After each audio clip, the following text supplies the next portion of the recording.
Hello everyone, this is Dr. Garima Sachdeva, one of the mentors of study in Mrcog, and today the wisdom short is particularly on focusing on the two important skin disorders in pregnancy. I'll be discussing the differences between pruritic urticarial papules and plaques of pregnancy and pemphigoid gestationis. So these are the two conditions which you can see side by side.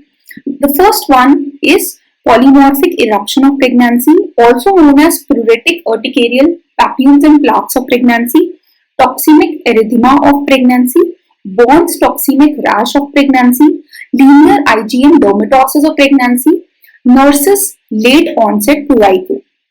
And what kind of lesions do you see? These are basically pruritic, highly itchy, papules and plaques. These are basically plaques, and there is a peri-umbilical sparing, as you can see here.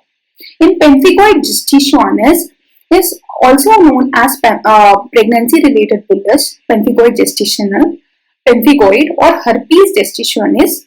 The lesions are basically papules, plaques, or sometimes these papules and plaques merge together and they form bullae. These are also extremely itchy lesions. Now coming over to differences between polymorphic eruptions of pregnancy and pemphigoid gestationis. As you can see, the incidence of pemphigoid gestationis is quite less if you compare with polymorphic eruptions of pregnancy.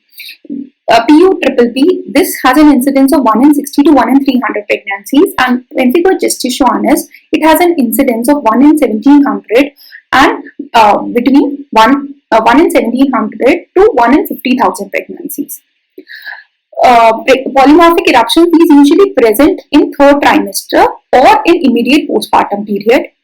Pemphigoid gestationis, they present after second trimester, but they are rare after childbirth. What are the sites affected? In polymorphic eruptions of pregnancy, it is stria and it can progress to trunk and extremities.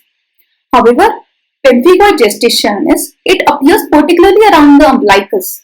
However, in polymorphic eruptions, there is peri-umbilical sparing, while pemphigoid gestationis, it is particularly around the umbilicus and it can progress to trunk, extremities and palms and soles. And palms and soles are also spared, as you can see, in polymorphic eruptions.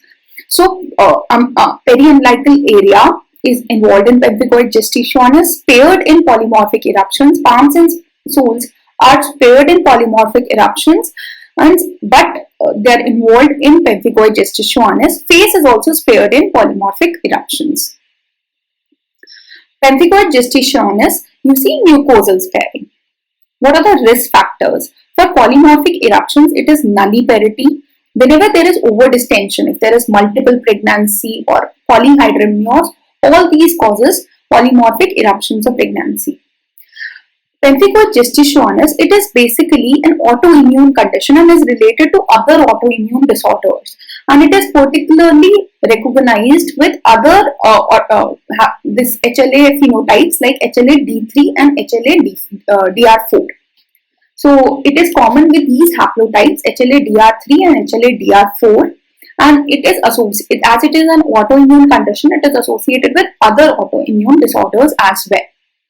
Recurrence is quite rare in polymorphic eruptions of pregnancy. However, pemphigoid gestationis, they may recur in subsequent pregnancy with earlier onset and increasing severity. So, if they occur in the next pregnancy, the onset will be early and the severity will be more.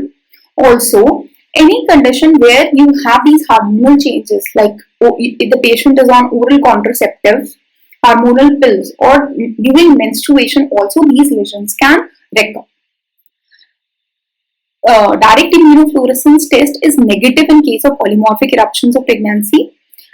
However, since pemphigoid gestationis, it is an autoimmune condition, you see DIF is positive and you see C3 deposition along the basement membrane.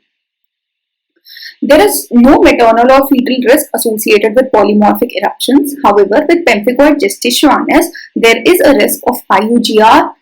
There has been association with preterm labor. In neonates, it can result in self-limiting lesions. How do you treat polymorphic eruptions? You give them, the first line treatment is topical steroids and topical emollients. You can give them antihistaminics and oral steroids.